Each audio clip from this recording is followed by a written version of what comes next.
Today, I stumbled across something that was so amazing and really, really cool, and I think it's actually going to be extremely influential for any of you that are trying to learn where to position your tanks on certain maps. Obviously, I've not broken into all the maps in World of Tanks Blitz, and a lot of you might want to know where the best games were played on those maps, the best positioning. Well, in today's video, we are going to be breaking into that. This is the website, worldoftanksinspector.com, and I use this website all the time, especially when I showed you guys the 60 TP armor just the other day, and as well the Samwa SM armor profile. I use this top one right here, Armor Inspector.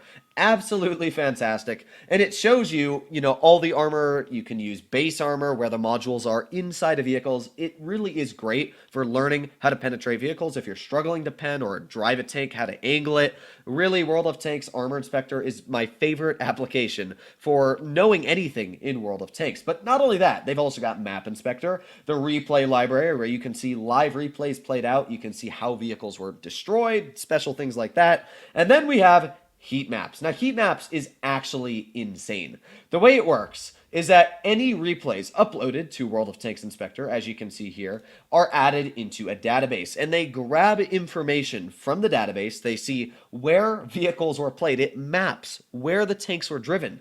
And with that, well, let's say you look at Castilla. You can see here that if we zoom in, it maps where all of the vehicles were driven on Castilla. So this is the green team, and you can see that most of them were either here or here. And it shows that not a lot of people drove into this position. It shows you that some people tried to run away and come down over to here. It's really amazing how cool the heat maps are for the replay submitted in the game. It also shows you how the best players were performing. For me personally, on Castilla, if you ever see me play in the game or replays, I'm basically only going to be going here, because this is an incredibly strong position. Now, if I'm in a heavy tank, I'll probably push up here, and then I'll cross over to like this. As you can see here, there's quite a bit of heat here, and that's what I'll be doing personally. But it shows you where good players position their tanks and bad players. You'll notice here that there's a lot of red. You do not want to drive your medium tanks or heavy tanks into this position.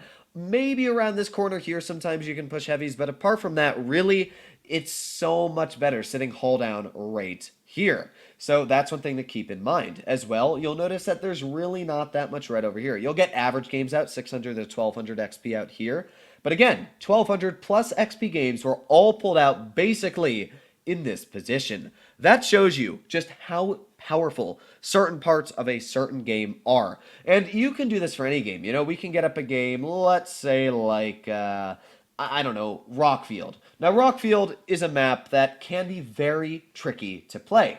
But here's the biggest thing about Rockfield. I made a video completely bombing on Wargaming for their stupidity on what they said. Basically, their opinion was they said, if you're in a heavy tank, drive your heavy tanks over here. You can do good stuff. Well, let's go to the good player heat map. Wow, would you look at that? Literally only two spots, here and here, are the only spots where you'll see major unicums playing. The only other position where there's a bit of pink and purple is right over to this side. And this is exactly what I said in my video on this map, is this is the only two positions I really put my heavy tanks, or medium tanks, or lights, or any tank at that, because it obviously makes sense. Why would you put your vehicle in such a far position over here when this can basically hold the entire map? And this is a good reason to say that Wargaming has no clue what they're talking about. They grabbed a bunch of experienced players. Yeah, that's not true. That's just not true. You can clearly see here that only really red players went to this part of the map. And that's really just stupid. You should only be pushing your tanks in this part of the map. Green is not bad. If you see green and a big portion of green, obviously you're not going to be doing bad. That's still your average games played.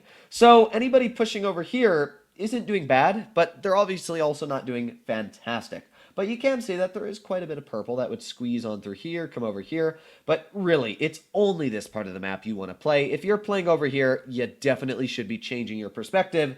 And what's great about this is it actually shows. I just love that it shows where certain people know how to push. And, if you're struggling in the game, another battle like this is Middleburg. People that try saying to go town on Middleburg, yeah, first of all, you can see that there's really nobody pushing town to begin with. But even if you do push town, again, there is no purple whatsoever in town. Like, you can literally see none. There's quite a bit of red, and there's quite a bit of green, But look how much more green is up on the hill. It's literally like a tsunami of green. You can see the pink is everywhere. The purple's everywhere around this part. But there's none down here. And that's all Middleburg really is it's an up-sided battle.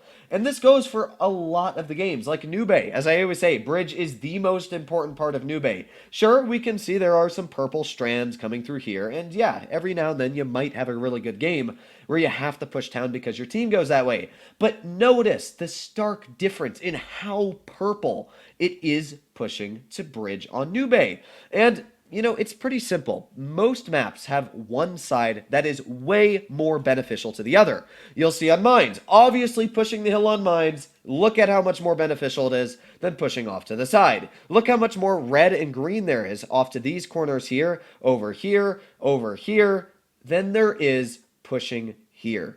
And this is a great way to know if you're personally performing weak on map positioning.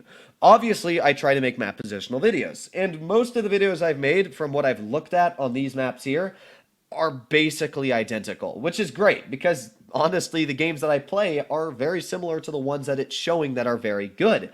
The reason, and a good example to explain why games are like this and why there's so much pink in certain areas is because, as I did say, the way these battles are recorded is their replay sent in. I'm actually not going to show this one just because there's really not that much pink to show in the beginning. But let's say I go back to Rockfield, right? This is compiled by replays, and it gets the average XP done by the replays, and it maps that color out of that XP. So the way it's working here is it's showing that the most influential games and the most battles won with the most XP played were these positions here done. Sure, you can get decent XP here, and you can get some good battles here, but what it's showing is that players that push their tanks in these positions had the most flexibility and the ability to win battles more than any other spot in the game. Now, obviously, you still need to have skill. If you're averaging a 45% win rate and you think that just changing your position is going to make it all better, no, there still are some big disadvantages that you need to learn. But that's basically how the heat maps work, is it's super easy to understand. Like, you can go to Port Bay and see the stark difference in how bad the players are that go town. This shows you how bad players are that are going town. This is 0 to 600 base XP. Now, to put it in comparison here, a game that you do about 1,000 damage, you'll probably get about 800 XP to maybe 600. So the fact that you're getting 0 to 600 means that you're just doing awful. This shows you the average games played in town. All of them are bad. You are never having a good game if you push through town. There is so little green, it's actually sad. When you compare to the amount of purple here and the amount of purple here, it is such an incredibly stark difference. This is what I wanted to show you guys in today's video. The ability to learn from people's mistakes and see where stupidity falls very, very far. Obviously, in my Port Bay video, I basically said, this is the only part you should go. If anybody's pushing here, you're wrong. You just shouldn't be. So it's a really good way to explain where to push your tanks. You can see here that there is some green that'll come across here, and I do that personally as well. That is a very influential spot, but everywhere else is just so bad, and it goes for any single map. Now, Yukon would actually have a lot of spread, in my opinion. I actually have no clue what Yukon would look like. We just got to wait for that to load. But in my opinion, as I always say in a lot of my videos, especially my map positional videos, is you have to have a fallback plan. And to have a fallback plan, you usually want to put your tank in a position like this here, a position like this, or, you know, maybe a little bit over here. I do think there's going to be a lot of purple here, but personally, I think that this spot, especially if you're on this spawn as well, is going to be a lot more influential. And it shows here as well. You can see there's a huge ton of green up top. And there is a teeny bit of purple, but look at how much deeper the purple here, and here is compared to the purple here, because this is almost pink. That just shows you that, again, having a position like this that you can fall back on if this team starts to push through, it's a lot more beneficial. Hopefully, you guys learned something in today's video. If you'd like to see more like it, and you guys want to check this out, I'll link it in the description down below. I'm actually going to be hopefully working on World of Tanks Inspector with something, an idea that I had, and they actually thought was a great idea. So, yeah, hopefully that'll be coming out in the future. But hopefully for now, you enjoyed today's video, and I'll be seeing you in the next one. Have a great one. Bye-bye.